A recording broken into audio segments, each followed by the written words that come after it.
Assalamualaikum warahmatullahi wabarakatuh. Perkenalkan, nama saya Elindisa Bilqis Junaidi dari Program Studi Pendidikan Bahasa dan Sastra Indonesia Universitas Pekalongan. Saya di sini akan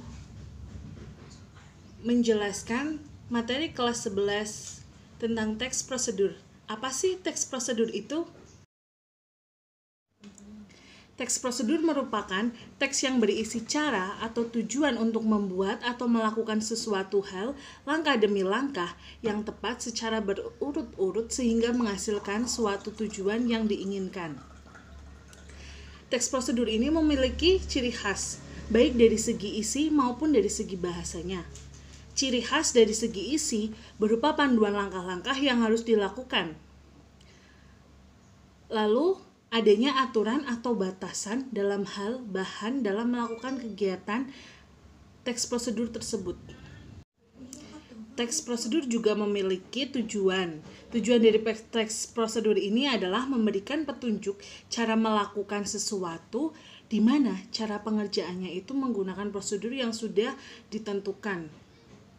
Lalu, teks prosedur juga memiliki struktur teks. Yang pertama ada judul, lalu ada kata pengantar, lalu ada bahan dan alat, dan yang terakhir adalah tahapan proses ditulis secara berurutan.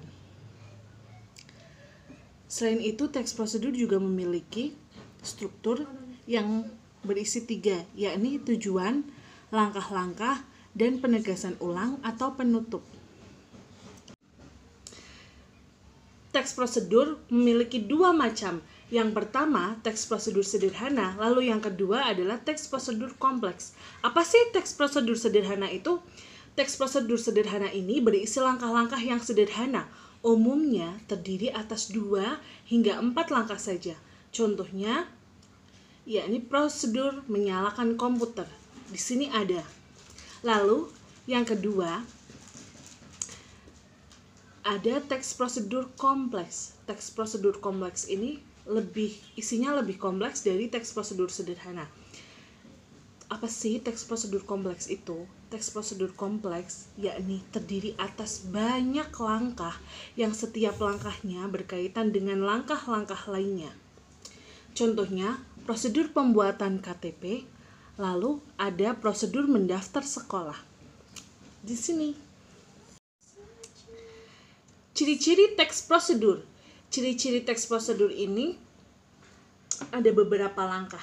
Yang pertama, prosedur ini berisi langkah-langkah pembuatan atau langkah-langkah petunjuk.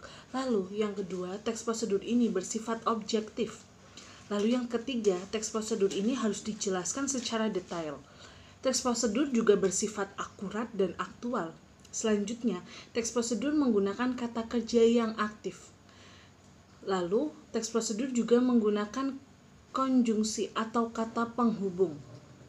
Selanjutnya, teks prosedur juga menggunakan imperatif atau kata-kata yang bersifat memerintah atau memberikan komando. Lalu selanjutnya, teks prosedur juga menggunakan kata keterangan. Dan yang terakhir, teks prosedur menggunakan kalimat saran dan larangan. Lalu teks prosedur juga memiliki kaidah kebahasaan. Kaidah kebahasaan dalam teks prosedur ini ada 5. Yang pertama, kata kerja imperatif atau perintah. Yang kedua, pernyataan persuasif atau pernyataan yang mengajak. Yang ketiga, kata teknis. Lalu yang keempat, konjungsi penjumlahan. Konjungsi penjumlahan ini penjumlahan kata-kata yang ditambahkan beberapa konjungsi. Lalu yang kelima, adanya deskripsi alat yang digunakan dalam teks prosedur. Berikut ada beberapa contoh teks prosedur di sini maupun di sini. Sekian penjelasan dari saya tentang materi teks prosedur. Semoga video ini bisa bermanfaat bagi penonton. Dan wassalamualaikum warahmatullahi wabarakatuh. Terima kasih. Dadah.